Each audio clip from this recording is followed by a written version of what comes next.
¿Qué tal, amigos? Buenas noches y bienvenidos todos a bordo de este viejo y hermoso galeón de las ondas de la radio. Puedo deciros desde una primera instancia que cuando venimos nos reunimos en la radio y más a esta hora hablando de las cosas raras que suceden en la vida, puedo aseguraros y doy fe de ello que el encuentro de esta noche tiene sus 1000 apéndices, la que hemos pasado, que no es poco, para poder conectar con los invitados que esta noche nos acompañan en este tiempo de radio. Esta noche os pido por favor que no perdáis detalle, porque si hemos llegado aquí ha sido a fuerza y suma de nuestro propio esfuerzo, sangre de nuestra sangre, pero qué orgullo para mí es poder alzar el telón radiofónico para saludar y en orden de elegancia a quien es una auténtica gran dama de la comunicación como es Marisol Doni. Querida Marisol Doni, buenas noches y bienvenida a La Otra Mirada, amiga. Buenas noches, encantada de estar de nuevo contigo y hoy para mí es un honor compartir programa con Roda, es un honor. Y un esfuerzo, porque hay que decirlo, y al otro lado, ese gran hombre de la comunicación, del periodismo de investigación en España, director jefe durante muchísimos años del mítico diario El Caso, semanal El Caso. Querido Juan Rada, buenas noches y bienvenido al Galeón, amigo. Hola, buenas noches, muy orgulloso de volver a este programa por la temática y la audiencia que tenéis. Bueno, pues bien ha llegado los dos, porque tengo que confesaros que sois un auténtico regalo a los 5 sentidos y sobre todo para toda la audiencia. Tener a Marisol Donis y a Juan Rada en un mismo espacio radiofónico y más dispuestos los dos a compartir mucho, pues la verdad es para estar contento. Marisol, te hacía la pregunta fuera de micrófono y te voy a pedir con toda complicidad del mundo que vuelva a compartir con nosotros ese guiño cómplice cuando hacías mención de que siendo tú prácticamente una niña pedías prácticamente a hurtadilla escondida que compraran aquel periódico que era solo para los adultos, ¿no? Como El Caso. ¿Cómo lo recuerdas?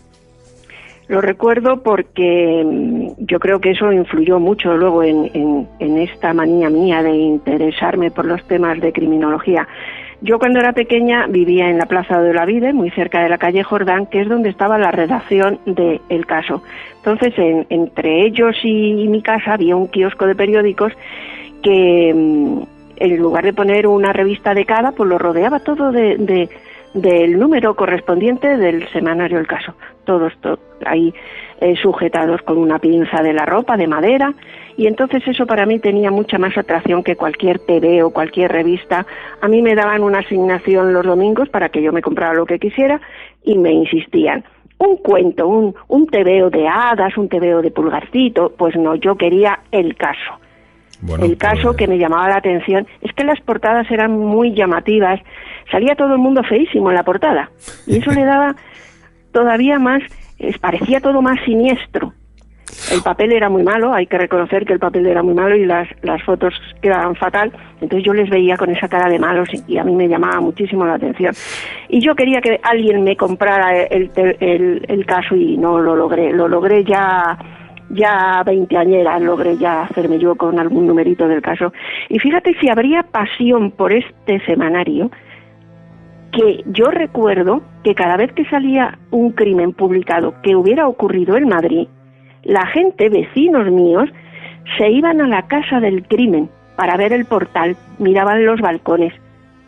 Que había ocurrido sí, yo vivía en Chamberí, que había ocurrido un crimen en García de Paredes, se iban 3 o 4 amigas de la del tercero, la del cuarto, la del segundo, ahí del Bracete a García de Paredes a ver el portal, miraban los balcones donde se suponía que había ocurrido y todo eso era por El Caso. O sea, la gente, los que no podían comprárselo, porque no, tampoco, El Caso costaba 2 pesetas y no todo el mundo podía coger 2 pesetas para dedicarlos al Caso. Y el que no, pues se lo leía allí en el kiosco. Ahora, lo de ir a la casa del crimen, eso sí que te puedo decir que es cierto. Juan, estabais haciendo, por decirlo de alguna manera, la invitación a ese turismo de serie B, porque fíjate, Marisol, lo que esta noche nos está dibujando.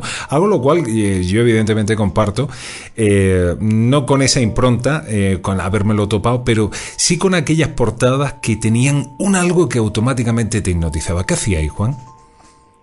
Claro, el caso practicó, podríamos decir, que una especie de periodismo innovador, ¿no? Hasta entonces, pues los periódicos españoles, pues eso, eran unos titulares no muy llamativos, de poco sensacionalistas, y eran columnas de plomo, pues de arriba abajo, pues como muy poca ilustración gráfica. Entonces, este semanario hizo todo lo contrario, quería incluso meter fotografías, pues a toda página, ¿no? Que es lo que pasó en el caso de La mano cortada, una foto que abarcaba toda la portada. Eso, claro, a la gente le llamaba la atención, A, por el impacto visual, y B, por la noticia, porque como dice Marisol, pues eso, ver la cara de un asesino, en fin, aquello impactaba a la gente, ¿no? Y entonces, claro, le picaba la curiosidad, lo ojeaba, y en fin, quedaba enganchado, pues eso, a la imagen y al contenido, pero sobre todo, ya digo, eran las portadas y las fotos que publicamos. Recuerdo que el director, Eugenio Suárez, siempre daba prioridad a las fotos, decía, no volved nunca sin fotos. O sea que si había una matanza pero apenas teníamos información gráfica, o al contrario, un solo crimen pero con abundantes fotografías, se daba prioridad a este segundo en base a la gran información que había fotográfica. O sea, era lo que mandaba, el impacto visual. Bueno, de alguna manera, Juan, había una especie de cortafuegos, ¿se os limitaba hasta dónde se podía enseñar, por dura que fuese una fotografía? Hombre, decían a veces pues que no se pusiera de frente a las víctimas, en fin, que estas fotografías las facilitaba la policía y la Guardia Civil. O sea, qué tiempos comparados con ahora, que vamos, que no aceptan ni ruedas de prensa con preguntas, ¿no? Y entonces lo único que pedían que por favor, que dentro de las imágenes que daban, o que permitían que sacáramos, pues hombre, que no se viera muy la cara demasiado, pero bueno, no lo saltábamos, se salían estas fotos y bueno, había una buena relación entre el personal del caso y las fuerzas de orden, porque decíamos que los jueces, que la policía, que la Guardia Civil eran los buenos y los delincuentes eran los malos, ¿no? Y entonces pues el régimen le interesaba esta línea que llevaba el caso. Bueno, pues son otros tiempos que esta noche estamos dibujando. Marisol, tú has sido artífice para contarnos, bueno, con todo lujo de detalle, muchas de esas páginas dentro de la oscura noche de la criminología, del crimen en España. Figuras como Jarabo, noche intensa sin duda alguna, donde nos hiciste un reflejo no solamente personal, sino de la propia Madrid del entonces, hasta toparnos con un caso el cual, sin duda alguna, es un auténtico tótem de referencia, ¿no? Es como una especie de no se puede sumar más, y que lo simplificó a partir de una portada malograda que al final batió todos los récords, el caso de La mano cortada.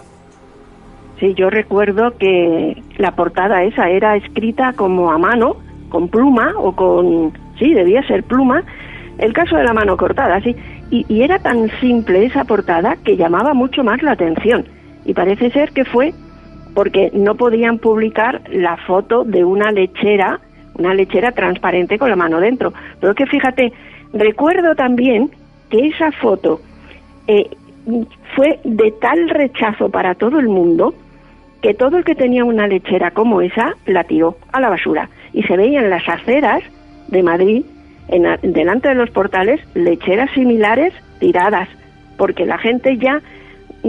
compraba la leche en esa lechera y se imaginaba la mano dentro, y hubo un rechazo por ese tipo de lecheras. Nos lo puede decir nuestro amigo ahora. Bueno, Juan, recuerdo aquella noche en la que nos contaste de qué manera lo viviste en la redacción esta noche particularmente, ¿no? Antes de entrar en la historia, otra experiencia en rotativa hablando como esa no habéis tenido, ¿verdad? Pues no. Ya digo, ya se habían pasado todos los filtros, porque generalmente entonces, yo que he sido director de periódicos también en provincias y demás, pues conforme se iban componiendo las galeradas, o sea, las columnas de plomo, había que mandarlas a la Delegación Provincial de Información y Turismo para que dieran el plácet. Entonces pasaban o no pasaban, pero una vez que habían pasado, pues ya no había ningún problema. Entonces ya la rotativa había comenzado a tirar, cuando de pronto el censor que estaba allá dijo, esta foto va contra la moral, y paró. Bueno, la foto... era una lechera con la mano flotando, pero que también estaba en el interior. Entonces hizo suprimirla de la portada y Eugenio Suárez dijo, aquí perdemos los autobuses y perdemos toda la distribución de correos y demás, pues dijo que me traigan una holandesa, y puso el misterio de La mano cortada. Y debajo, apasionante y verídico reportaje de este suceso con copiosa información fotográfica. Y el periódico así salió. Entonces, como bien dice Marisol, esas 7 letras, esas 7 palabras escritas ahí por Suárez impactaron de tal forma que la gente se volcó en los kioscos, se agotó el periódico, iban a la imprenta, se llevaban pruebas ya rotas, sobrantes, incluso algunos vendedores espabilados venían de las afueras al centro a comprarlo por 2 pesetas para revenderlos por 5, ¿no? Es la única vez que en la historia del periodismo nacional ha habido reventa de ejemplares. Bueno, eso sería para contárselo esta noche, ¿no? En Petit Comité, en estos vientos que soplan de esta forma a Pedro J, ¿no? Con ese tránsito en el diario El Mundo, de ver cómo vosotros ya hacéis reventa de auténticos periódicos. Oye, y os pregunto a los dos, ¿no? ¿Cuánto ha cambiado la historia? Ha cambiado en todos los sentidos, porque incluso yo recuerdo haberle escuchado a Margarita Landi, que era la estrella del caso, que la relación de los periodistas con la Guardia Civil, con la policía, era como de hermandad. Una cosa, les daban información. Ahora cualquier periodista, anda que no le cuesta conseguir información de policía, de Guardia Civil. Ahora el periodista es como un apestado en muchas ocasiones. Tú les ves a esos pobres que vemos en televisión con la alcachofa detrás de uno que no quiere saber nada de él. En esa época no. Y a Margarita Landi la recibían en los pueblos cuando iba a cubrir una noticia como si fuera una estrella de cine. Y ahora les echan piedras, vamos. Ha cambiado mucho. ¿Cuánto ha cambiado? Juan, Margarita Landi sí. precisamente llegaba a participar y a presenciar los interrogatorios de los delincuentes. Y para que estos no supieran que era una periodista, la llamaban subinspectora Pedrito. Entonces la policía decía, avisar a la subinspectora Pedrito que venga, que con el tiempo ascendió a inspectora, y estaba delante. Como bien dice Marisol, ahora todo lo que sean crímenes sin resolver no son más que cortapisas, no quieren dar absolutamente ninguna información. Me refiero a la policía y a la Guardia Civil. O sea, es inútil acudir allá porque todo está subyúdice, todo es secreto sumario. O sea, han cambiado mucho los tiempos en ese aspecto. Antes había muchas limitaciones, había censura y había un crimen a la semana que nos autorizaban. Pero sobre ese crimen había libertad, había colaboración y había un modo de poder explicarlo bien. Ahora la crónica negra, como bien dice Marisol, parece que la practicamos gente apestosos, ¿no? Y es que políticamente no está bien vista, no es correcta para los estamentos oficiales ni para el poder. Bueno, pues tomamos buena nota porque es el fiel reflejo de nuestra propia identidad y el crimen ha seguido evolucionando, evidentemente, inherente a la propia presencia del ser humano. Marisol, ¿quién te hubiera dicho a ti que algún día alguien como yo, en un espacio de radio, te iba a pedir a ti que le contases prácticamente susurrando, ¿no? La historia de la mano cortada a Juan Rada, ¿no? Y es lo que te estoy pidiendo esta noche, sobre todo por los más jóvenes, aquellos que no sepan siquiera por dónde van los tiros de ese dossier que forma parte, como hemos dicho, una especie de tótem dentro de la criminología en España. Mira, esto yo digo siempre que es una historia no apta para estómagos delicados. Realmente no es apta, porque además vamos a hablar de un personaje que tenía un lado brillantísimo y otro lado muy oscuro. El brillantísimo era que esta señora, Margarita Ruiz de Liori, que se hacía llamar Marquesa de Villasante, pero no lo era porque ese título le correspondía a su hermana mayor. Esta señora Margarita recibió una esmeradísima educación, realizó estudios universitarios de Derecho y Medicina. La carrera de Derecho la terminó, se licenció en Derecho, tocaba el piano, dominaba varios idiomas, escribía crónicas periodísticas en algún que otro periódico y fue de las primeras corresponsales de guerra. Bueno. Sí, y además corresponsal de guerra en Marruecos para la Correspondencia de España, que era un periódico importantísimo. O sea, era una señora, además, ella se codeaba pues con escritores como Vicente Blasco Ibáñez, o con Unamuno, María de Maeztu, Concha Espina. O sea, fíjate qué mujer más brillante. Y luego lo que acabó. O sea, el lado brillante era el lado oscuro era que yo no sé qué le pasó. Yo creo que fue ya después de separarse del primer marido. Ella se casó con un señor bastante educado, bastante correcto, que trabajaba en los seguros La Equitativa, y tuvieron 3 hijos varones y una chica. Bueno, la hija decían que era de otro, pero bueno, eso no nos consta.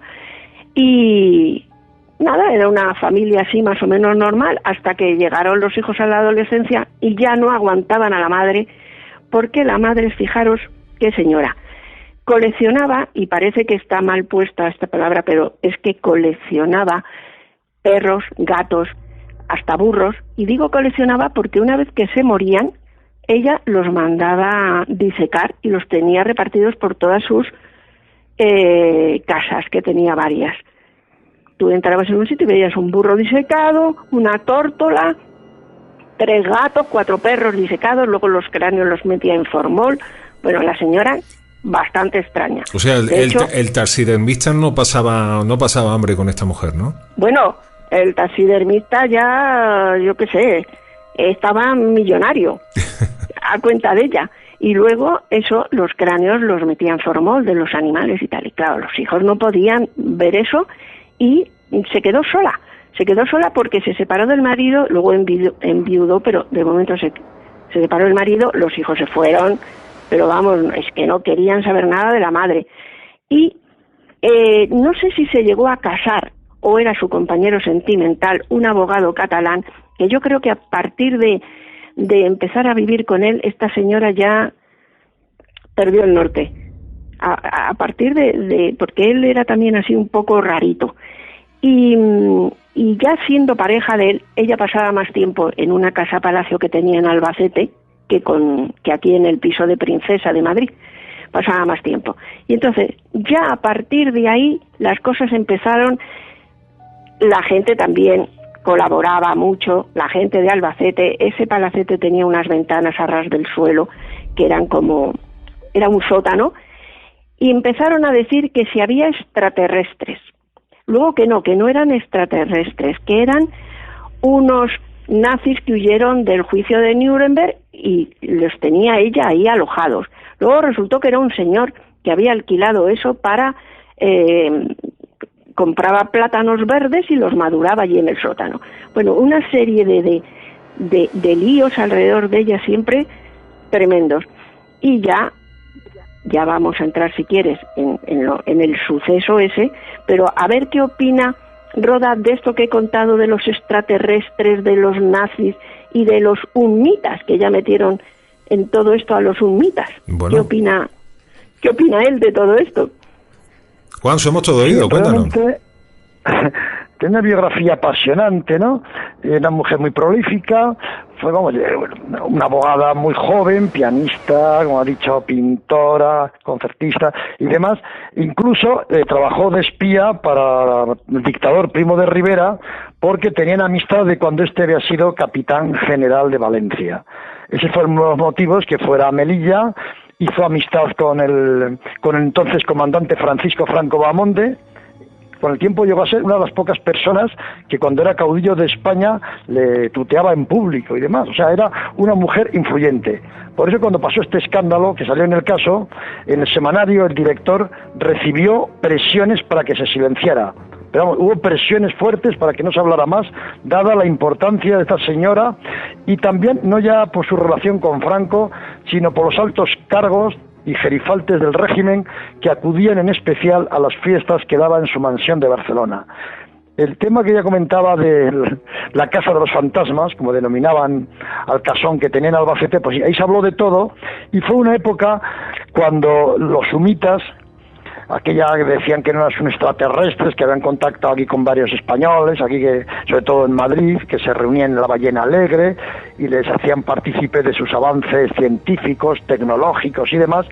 Y entonces salió en Sevilla, el llamado cura de los ovnis, que había recibido unas cartas diciendo que una señora muy caritativa y bondadosa había acogido a un par de ellos en su casa de Albacete y que ya estaban, en fin, experimentando con virus y demás, que al parecer uno de estos virus en un proceso biológico se había escapado al control de ellos, había afectado a Nia, Margot, en fin, se montó una especie de leyenda, de misterio, un poco de ficción, ¿no? Luego esto, claro, quedó demostrado que incluso, pues cuando lo de los humitas, que estaban hechos por gente de Madrid, vamos, que era todo un cuento, pues empezó a hablar de que podían ser un par de nazis, en fin, circularon muchas historias, muchos rumores, muchas leyendas.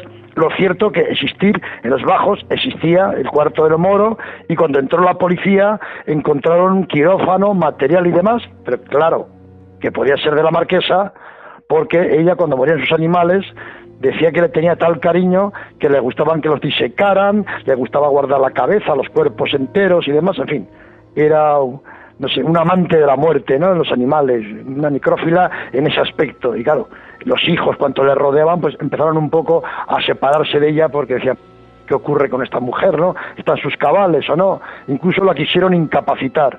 Por eso cuando pasó lo de la mano, ella decía que no había sido.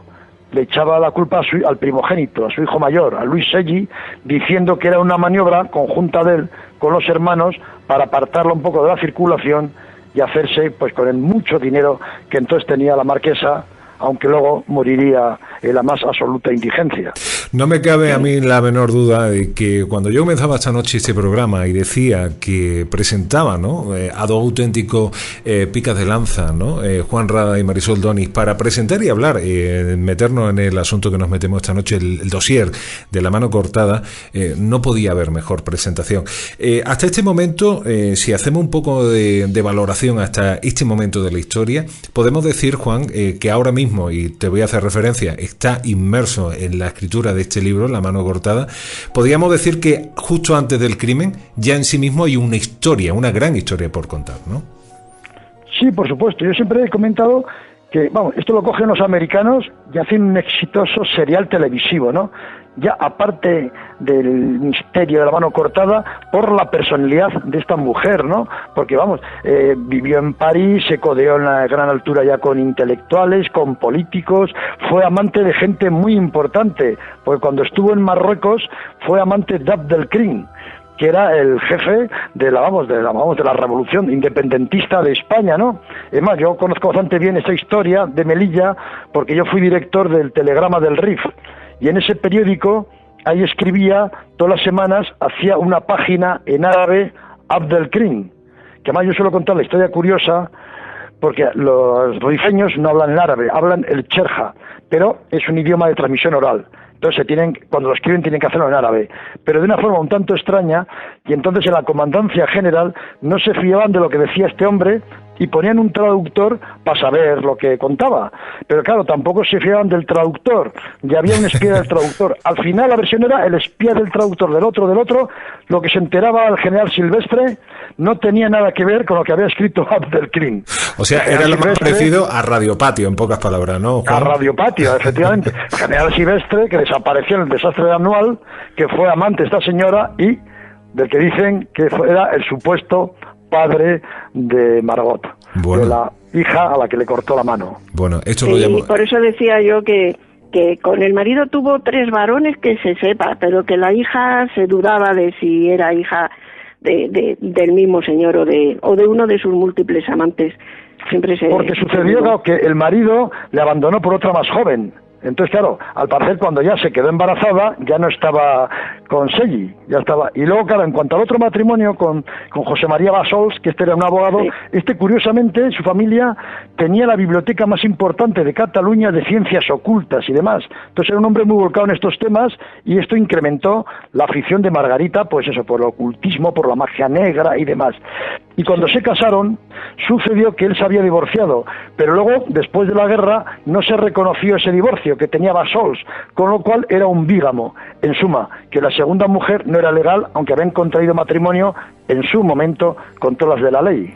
Juan, ¿para claro, qué? Por eso yo decía, no sé si estaban casados o era su compañero sentimental, pues yo había visto ahí un lío de estos, pero fíjate, esta mujer si era extravagante, que tenía cientos de perros y gatos y los trataba como a personas, gastándose grandísimas cantidades de dinero en antibióticos, en unos años en que los niños morían por falta de penicilina, por falta de suero antidifterico, había que comprarlo en el mercado negro, la gente se iba a la coctelería de Pedro Chicote, que ahí vendían, pero a unos precios desorbitados, los antibióticos. Y esta señora, el perro se hacía una herida en la patita y compraba penicilina. Y no les privaba de nada.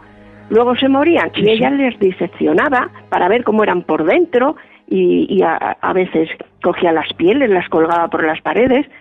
Pero vamos, que por otro lado dicen que también tenía tantísimos animales en un chalet de Pozuelo que llegó un momento en que dejaba hasta de alimentarles. O sea, que por un lado se gastaba dinero en antibióticos para curarles una heridita y por otro lado les dejaba de alimentar, o sea, extravagante como ella sola. Juan, Marisol, en este punto de la conversación a mí me gustaría que me ayudara a entender, ¿no? Me hago un poco, me pongo en la postura del abogado del diablo por parte de la audiencia, ¿no?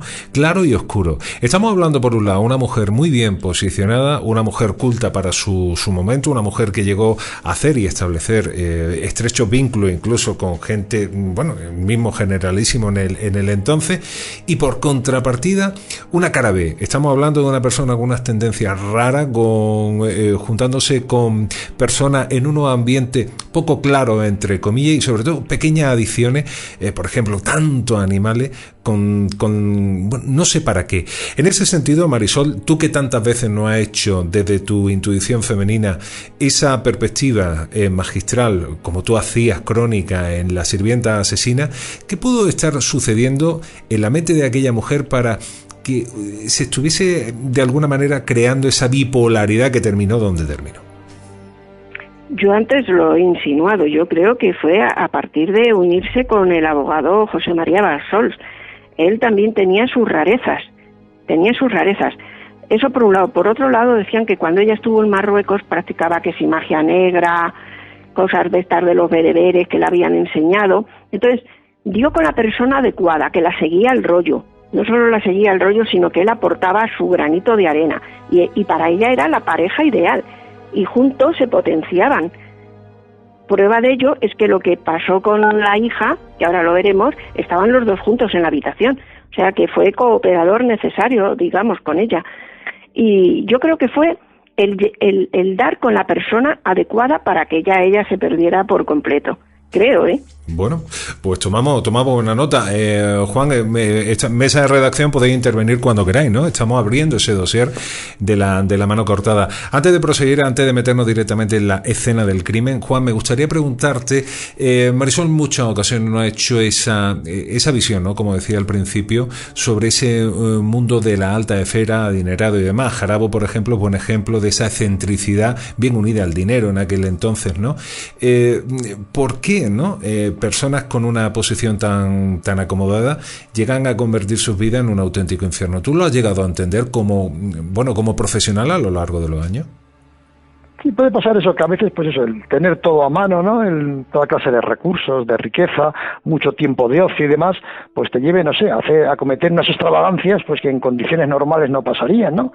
Porque, vamos, ahora acabo de citar Jarabo, y es lo mismo, ¿no? O sea, tampoco era, por fin, por una pequeña deuda que tenía con unos usureros, pues para que hiciera una matanza, una cuádruple asesinato allá, ¿no? En fin, que me ha recordado antes cuando Marisol decía de que las noticias del caso, cuando había crímenes, la gente iba a las casas a verla, y es que cuando este señor mató a los dos prestamistas, a la mujer y a la criada, al día siguiente de que saliera en el caso, la gente iba a Sáenz de Baranda a ver la tienda donde, en fin, había empeñado la joya y demás, ¿no? O sea, había una curiosidad por esta gente. Y es que, como decía el director del caso, se vendían mucho más ejemplares cuando los que mataban, cuando los que hacían cosas raras eran gente de alta sociedad. O sea, eso lo ha apuntado muchas veces Marisol. Sí, señor. Sí, si los crímenes y demás entre la clase media, pues bueno, dice uno de tantos, ¿no? Pero yo, sobre todo hablando de este caso, de esta marquesa, decía el director la definía como una vieja chalada, ¿no? Dice, pero impactó muchísimo, al igual que el caso de Jarabo, por el alto estamento social al que pertenecían. Porque, claro, parece más raro, más extraño que esa gente cometa esos asesinatos o esas excentricidades fuera de lugar, como era lo que hacía con los animales, ¿no? Que en una época, como bien dice Marisol, que había escasez de productos farmacéuticos, ella hacía traer del extranjero fármacos en aviones para sus animales. Es más, se preocupaba mucho más de los animales heridos o minusválidos que de los que estaban bien. Bueno. Pero de todos modos, vamos, su dedicación era absoluta por el género animal, mucho más que por el género humano. Marisol, ahí coincidí los dos como dos auténticas ambas partidas, ¿no? Cuanto más alto el nivel social, más expectación llegaba al público generalista. Y de tu mano nos metemos en la noche de auto, en el día de auto. ¿Qué es lo que ocurre y cómo se perpetra el crimen? Bueno, vamos a hablar un poquito de la hija de la víctima, de Margot Shelley. Esta chica, cuando ocurre lo que ocurre, cuando muere, tenía 36 años. Ella trabajaba en Albacete, en el Instituto Nacional de Previsión y era la encargada de asignar médico a los beneficiarios. Pero su categoría era exactamente auxiliar de tercera. Pero aún así tenía un sueldo bastante bueno y de ese sueldo separaba 200 pesetas para obras de caridad. Era una joven muy sensible, era amante de la literatura, le encantaba sobre todo la poesía. Y fíjate qué curioso, leía y releía lo que el viento se llevó. Lo terminaba y lo empezaba de nuevo, lo terminaba y lo empezaba de nuevo. ¿Por qué esa obsesión, no? Tanto le gustaba lo veía tan romántico, todo, y ella vivía apartada de su madre por su deseo de independencia y porque a la madre no había quien la aguantara. Entonces, en Albacete ella se pone mala, un día le sube la tensión muchísimo, la madre se asusta y viene con ella hasta Madrid. Y la recluye en el piso de Princesa 72, que está para el que... por si quieren ir a ver la casa. Está justo enfrente del Ministerio del Aire. Ahí acaba casi esa acera de la calle Princesa. Enseguida se ven unos arcos y enfrente el Ministerio del Aire. Bueno, pues en el número 72 vivían y allí llegan la madre y la hija. Ella se agrava en su situación, muere en la habitación donde la había metido la madre y entonces manda llamar a los hermanos y no les deja pasar a la habitación. Eso sí, llama a un fotógrafo para que ese fotógrafo le haga una foto ya con el cadáver de la hija. Que esa foto se puede ver en cualquier sitio, está en internet en todas partes, es tremenda la foto. La chica parece que está dormida, pero bueno. Entonces, una vez que se va el fotógrafo, ella en compañía de José María Bassols, pues hace lo que hace, que no voy a adelantar. A todo esto, los hermanos fuera, ¿qué estará haciendo mamá? Porque estuvieron metidos 2 días. 2 días. 2 días sin permitir y sin decir que había muerto. Sin permitir que entraran los hijos ni nada de nada. Una vez que entran los hijos, el ataúd está tapado. Pero Luis Shelley, se mosquea porque ve en una silla unas tijeras, algodón, alcohol, y como él había visto en su adolescencia que la madre abría en canal a los animales que se la morían, dijo, esta ha hecho algo. Y entonces se fue, antes de irse a denunciarlo, ocurrió que ya llaman a un médico, se le hace la autopsia, que aquí tengo el resultado. Bueno, no es una autopsia, es un certificado médico, perdón, no es autopsia. Ya llaman al médico y en el certificado médico el médico pone: este certificado está inscrito en el registro civil del distrito de universidad. Y entonces dice: se inscribe la defunción de doña Margarita Shelley Ruiz de Liori, natural de Valencia, de 36 años de edad, de profesión sus labores, tal, que falleció en su domicilio a las 6 horas de la tarde a consecuencia de un edema pulmonar, porque en otros sitios se dice que fue leucemia, pero no, fue un edema pulmonar. Su cadáver habrá de recibir sepultura en el cementerio de San Isidro. La entierran, pero el hermano mayor, Luis, va a una comisaría y le cuenta al comisario: mire, yo sospecho que mi madre le ha hecho algo a mi hermana porque he encontrado esto al lado de una silla, y el comisario le cree. O sea, el comisario se lo cree todo y ordenan la exhumación del cadáver, como sigue la orden judicial, lógicamente, ordenan la exhumación del cadáver y ya ven que le falta la mano, que le faltan los ojos y que le falta la lengua. Wow. Entonces, ahí mismo en el cementerio, porque a la exhumación asisten los hermanos y el marido o lo que fuera de ella, José María Bassols, ahí mismo en el cementerio ya detienen a José María Bassols. Ya le detienen. Y entonces van a la casa donde está Margarita Ruiz de Liori con la orden para registrarlo. Y encuentran la lechera con la mano y encuentran en un armarito del baño los ojos por un lado, la lengua por otro y un mechón de vello púbico en otro lado. O sea, tremendo, ¿eh? Y esto se publica y se conmociona España entera. Absolutamente surrealista. Yo no sabría si gritarle, ¿no?, a mi amigo Juan esta noche: paren la rotativa, paren la rotativa. Juan, bueno, nos acaba de dejar Marisol a todos parado, ¿no?, cada vez que nos introduce en la síntesis, ¿no?, en la descripción minuciosa de lo hecho. ¿Cómo lo vivisteis vosotros en redacción? Es que el hijo mayor del primogénito, Luis Sellí, aparte de ir a comisaría, como no se fiaba demasiado de que intervinieran, dada la influencia que tenía su madre en los altos poderes, llamó también al caso y dijo que pensaba que su madre había hecho algo malo con su hermana, porque la criada les había comunicado de que estaba encerrada, de que había cogido un cuchillo de cortar carne, una tabla, pinzas, tijeras.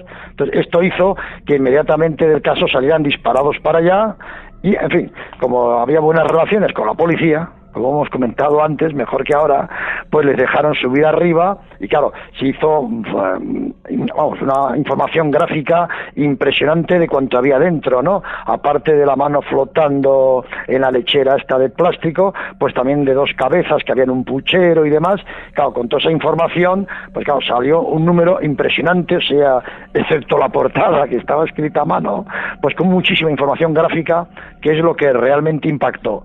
Entonces, visto el revuelo que se organizó, el caso estiró mucho esto, ¿no? Incluso en números sucesivos ponían un recuadro que informaciones muy importantes de provincias se quedaban fuera para más adelante debido a que había que dedicar casi la totalidad del espacio pues al misterio de la mano cortada, dado el gran impacto que había causado en toda España. Era lo que decía antes Marisol, ¿no?, que a la mañana siguiente pues las calles de Madrid aparecieron pues inundadas de lecheras de plástico porque la gente la hacía recordar a esa mano flotando, ¿no? Y ya la gente compró las de latón para no relacionarlos pues con esa foto truculenta de esa mano de la pobre Margot, pues después de ser amputada por su madre. Bueno, Marisol, periodísticamente, ¿qué crees que hubieran tenido que sentir la propia redacción cuando llama al propio hijo? No sé si sabías tú ese detalle para denunciar diciendo, ojo, cuidado, que aquí está sucediendo algo, y sobre todo, ¿no?, la cara que se le quedaría a los presentes cuando vieron el macabro hallazgo, ¿no?, de esas partes del cuerpo. Y hago extensión de pregunta y abro interrogante.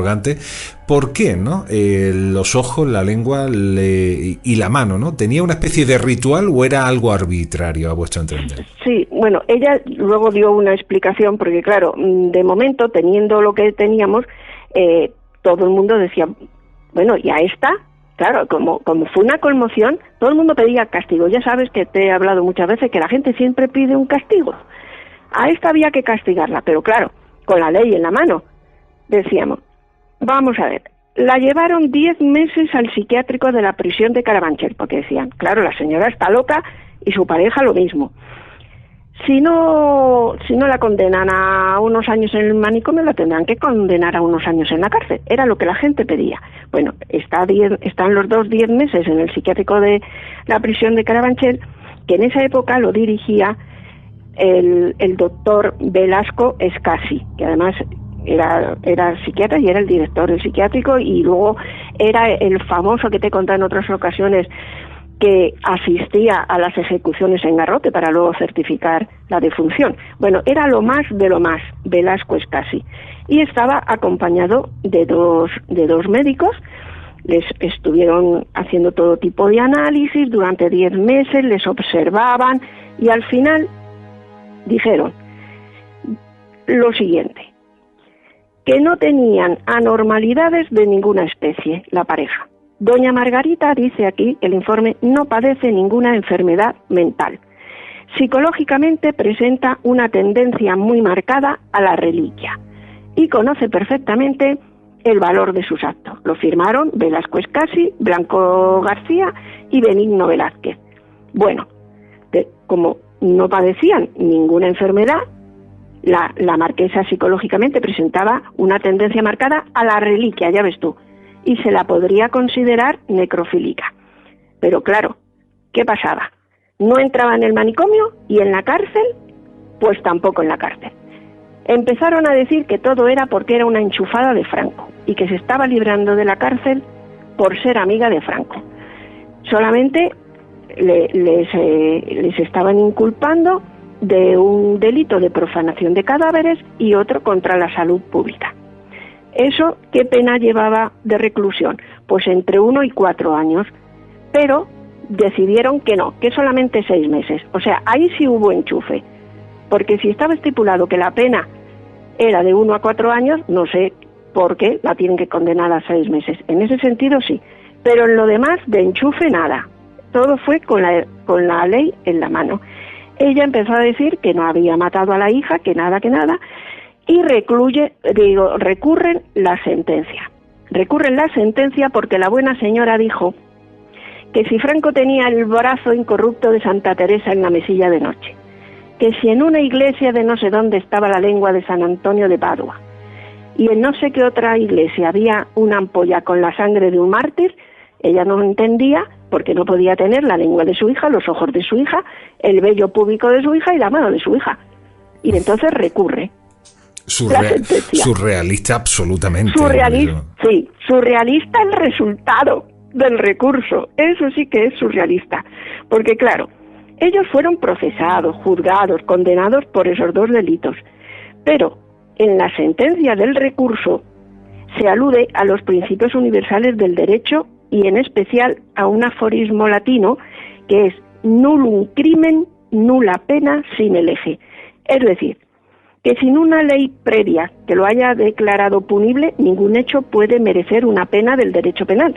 Ninguna sentencia condenatoria se puede dictar aplicando una pena que no esté fundada en una ley previa. O sea, sin una ley previa que lo tipifique. ¿Qué pasa? Lo de las penas sí estaba tipificado en el artículo 340 del Código Penal vigente en esa época. O sea, de 1 a 4 años. Eso se lo saltaron a la torera. Pero es que el crimen, el delito, no era tal. En esta sentencia recurrida consideran que no hubo profanación de cadáver. ¿Por qué? Dice aquí: para que haya delito es indispensable que los hechos se hayan realizado faltando al respeto debido a los muertos. Y ella solo lo hizo con el fin de conservar aquellos miembros de la muerta como un recuerdo sagrado. Bueno. Esto lo leo textual de la sentencia. Con lo cual, nada de nada. Ni cárcel, ni manicomio, ni nada. Bueno, ahora sí que no acaba de dejar de piedra, ¿eh? Claro, consideraron que no había delito. Para delito es indispensable que los hechos se hayan realizado faltando al respeto al muerto. Y ella, según parece, no faltó el respeto a su hija.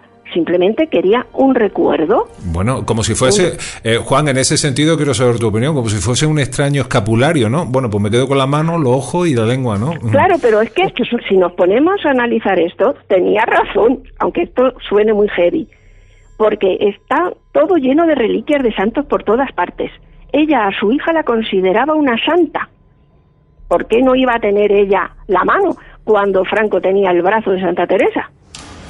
Y van y le dan la razón. Spain is different, siempre se ha dicho.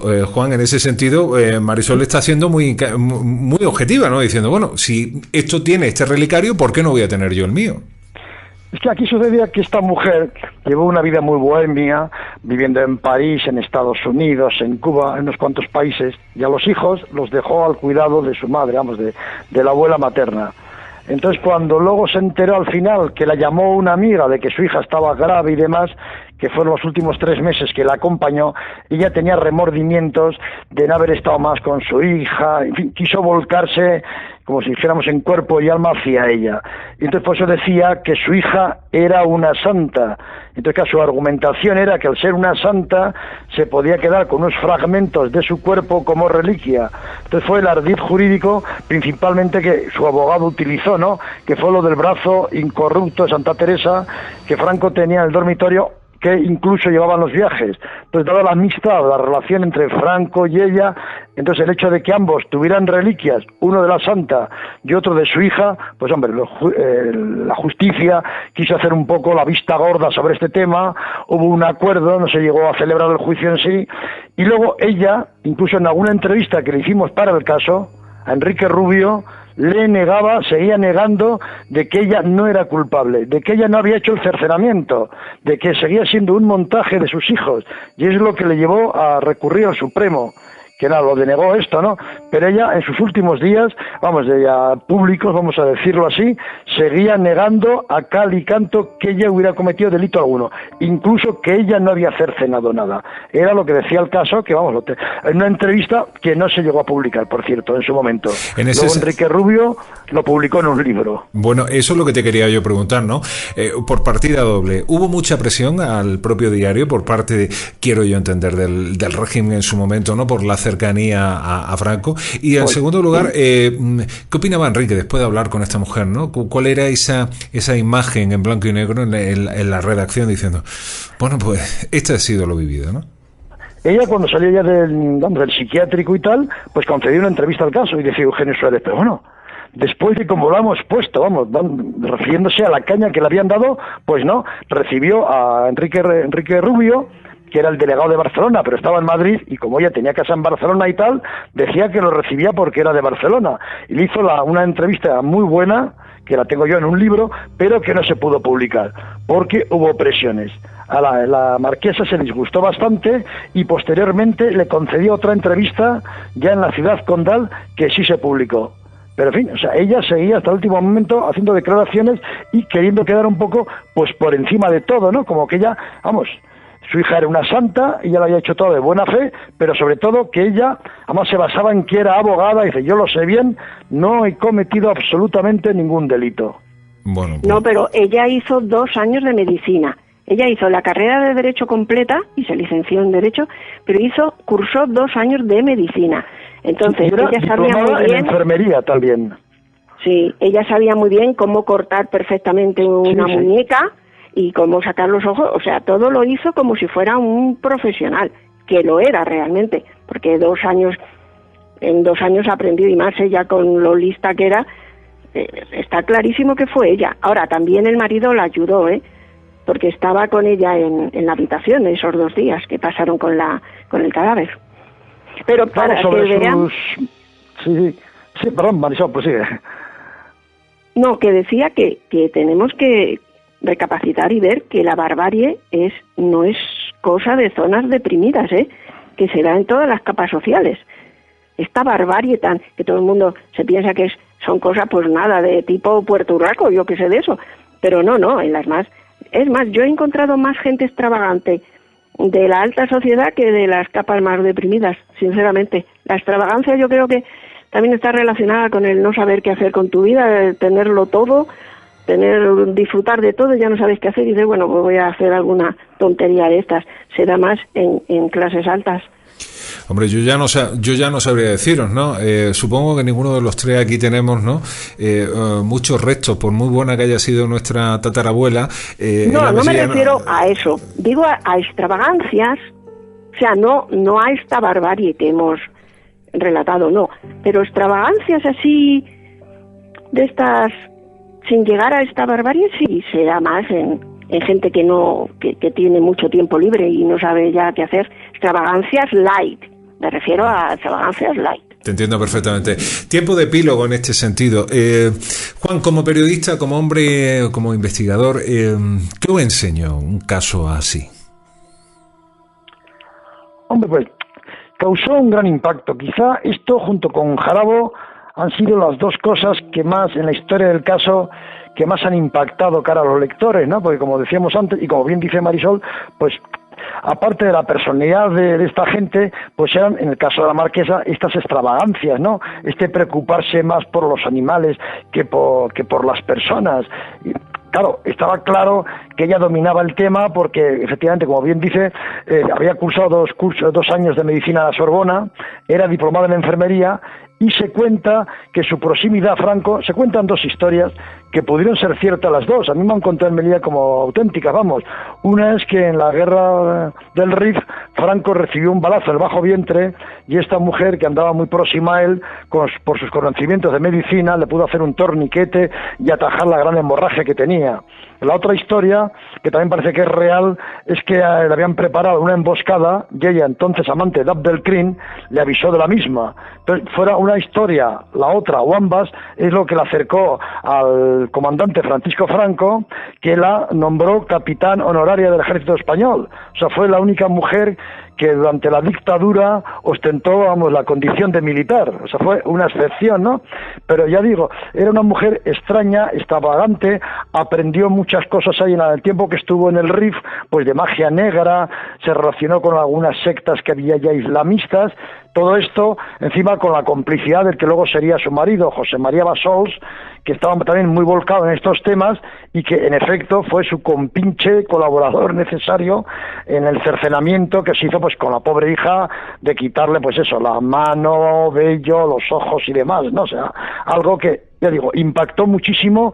Como yo decía el otro día en otra emisora, que comentábamos antes a micrófono cerrado, fue el supercaso en la historia del semanario El Caso. Sin duda alguna, lo firmabas con la compañera Angie en Barcelona Hora 25, en la cadena SER.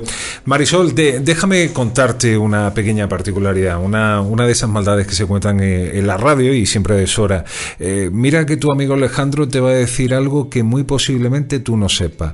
¿Tú sabes cuál era, mejor dicho, la mascota que tenían en la redacción del periódico El Caso? ¿Lo sabes? Tenían una mascota, no sabía ni que tenían mascota.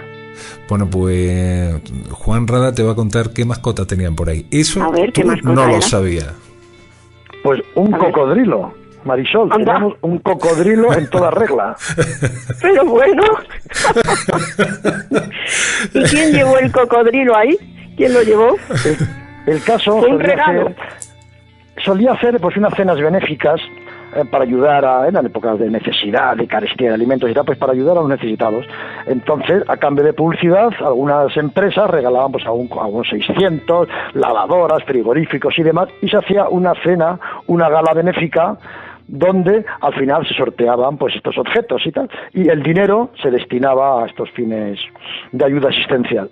Y a una señora, pues vamos, alguien ofreció que nos podía regalar una cría de saurio africano, y entonces al director le pareció muy bien poner la nota humorística, ¿no? Y entonces se sorteó y le cayó a una mujer mayor. Dice, hombre, llévenselo ustedes, que de seguro va a ser más feliz con ustedes como periodistas. Y allá fue la redacción, o sea, allá en la calle Jordán, que se ha hablado antes, allá estaba pues paseándose entre las mesas tranquilamente el cocodrilo, ¿no? Subía, bajaba y tal, serio y tal, en fin. Tenía buena materia ya para investigador, ¿no? Oía mucho, no decía nada. Claro, el animal pues ya se fue haciendo mayor y demás, ya pegaba unos colazos por allá y le tuvieron que poner en un acuario que estaba pues en la sala donde se celebraban las juntas de redacción. Los jueves había junta de redacción y tal, y allá en el acuario pues presidía la mascota, el gran Leopoldo.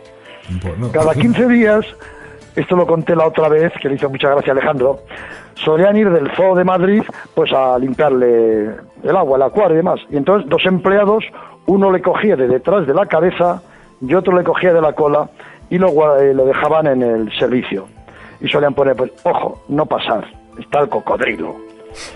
El cocodrilo además tenía una característica, y es que claro, durante el invierno y tal, pues estaba hibernando y estaba como dormido. Y gente conocida que iba por allá, pues Camilo José Cela, Umbral y tal, a ver, el cocodrilo que tienes y tal. Y algunos decían, no, esto está disecado.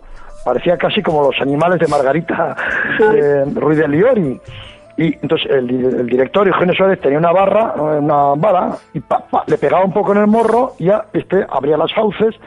Ya llegó un momento que no hacía falta pegarle en el morro, porque en cuanto él con un ojo abierto veía que la barra le venía para encima, ya, que voy para allá.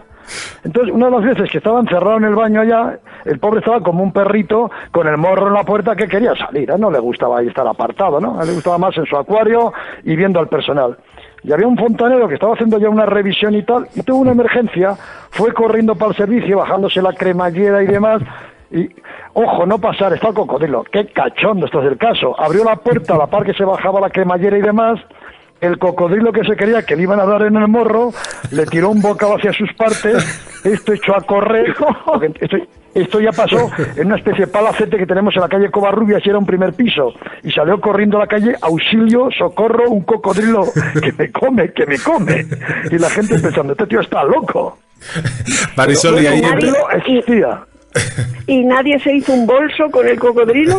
No, verá, No, pero... lo que se hizo fue una publicación satírica que tuvo una gran importancia, que fue El cocodrilo Leopoldo, que ya el número 0, 70.000 ejemplares, fueron secuestrados por la censura. Era la versión española de Le Canet Enchaîné de Francia, y ahí se le veía al cocodrilo y tal, una personalidad. Y luego ya al final fue donado al Zoo de Madrid, donde figuraba con una placa, donación del caso, y se le consideraba la mascota de la prensa humorística y criminal de España. El gran Eso, y Leopoldo. criminal.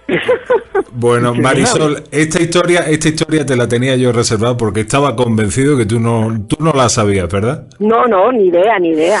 Bueno, No y había oído nada de dice eso. por ahí las malas lenguas que hay otra leyenda muy anexa a la redacción, que dicen que el cocodrilo sí llegó a arrancar no sé qué parte al pobre fontanero y lo tuvieron que guardar por ahí porque, bueno, ¿qué iban a hacer ya? Formaba parte de la identidad de la redacción. Bueno, otra vez sucedió porque también en el caso se hacía la revista Sábado Gráfico y fue un exministro franquista a protestar, a dar la tabarra. Lo tenía loco el director ya. Y ya no sabía qué hacer el director, Eugenio Suárez. Y en un momento le dije, oye, ¿puedo ir un momento al servicio y tal? Y había varios servicios, pero Eugenio Suárez adrede lo mandó al que estaba en esos momentos el cocodrilo. Volvió a pasar lo mismo. El político salió corriendo escaleras abajo y decía Suárez, mira qué políticos tenemos en España, qué ministros, salir huyendo por un cocodrilo de nada. Bueno, y al final, ¿qué pasó con el cocodrilo? ¿Que fue? ¿Murió en la redacción o se lo llevaron al zoo? Al final se lo llevaron al zoo, yo solía ir a visitarlo y demás, y estaba en el zoo allá con su placa y tal, poniendo, sí, porque ya digo, porque luego el cocodrilo Leopoldo, después de tanto, la revista, de tanto embargo, secuestro y demás, cerró, pero al tiempo volvió a salir, pero ya sin su nombre, la revista El Cocodrilo también, entonces tuvo mucho impacto y la gente decía, bueno, ¿y quién es ese cocodrilo y tal? No, pero vamos, fue ya digo, no sé, una figura básica ya, ¿no? En fin, una mascota, pero nacional a nivel de prensa satírica y criminal. Bueno, pues este es el punto amable, sin duda alguna, a este largo recorrido que hemos mantenido esta noche. Un lujo, sin duda alguna, para radioyentes, para los que estamos a este lado del micrófono, para todos, ¿no? Juan Rada y Marisol Doni juntos, y hay más contando esta historia. De verdad que no puedo pedir más. Una última instancia. Juan, ¿para cuándo sale ese libro? Cuéntanos, nos interesa saber todo esto. Vamos, yo en este momento, esta misma semana, acabo de sacar un libro al mercado que es Crónica Negra de la Prostitución y que se subtitula Trata de blancas, mafias, drogas y crímenes. Creo que esto ya es suficientemente explícito para saber de qué va. Y en septiembre se inicia una colección de libros sobre casos publicados por el semanario El Caso, valga la redundancia. Y el número 1 va a ser precisamente el suceso de la mano cortada. Después vamos a hacer el jarabo, los urquijos y otros temas que décadas atrás pues impactaron muchísimo y que siguen todavía vivos, vigentes en la memoria colectiva de los españoles y especialmente pues de los seguidores y amantes de la crónica negra. Bueno, pues a eso lo llamo yo oído cocina. Que no te quepa la menor duda, amigo mío, que este galeón dará buena cuenta y cumplida referencia a toda la audiencia una vez llegadas las fechas para acudir todo en masa al periódico, en este caso al kiosco, para hacernos y a las librerías para hacernos con uno de esos ejemplares. Quiero que sepáis los dos, y lo digo muy alto, muy claro, que esta noche nos habéis hecho pero que muy felices. Hemos cumplido un reto radiofónico y hemos vivido una velada de aquella de las que, bueno, como decís vosotros, no hay billete. Podemos revender el programa porque esto en sí vale un quintal. Querida Marisol Doni, espero que la noche haya estado a la altura. Gracias de verdad, amiga mía, por tu paso en La Otra Mirada esta noche más. Y Juan Rada, como siempre, esta es tu casa. Gracias de verdad por esa complicidad, cariño con nosotros, y espero pronto teneros a los dos de nuevo en otra velada que seguro que llegará. Un fuerte abrazo, amigos. Sí. Igualmente, Hasta pronto, para vosotros dos. Un fuerte abrazo a todos.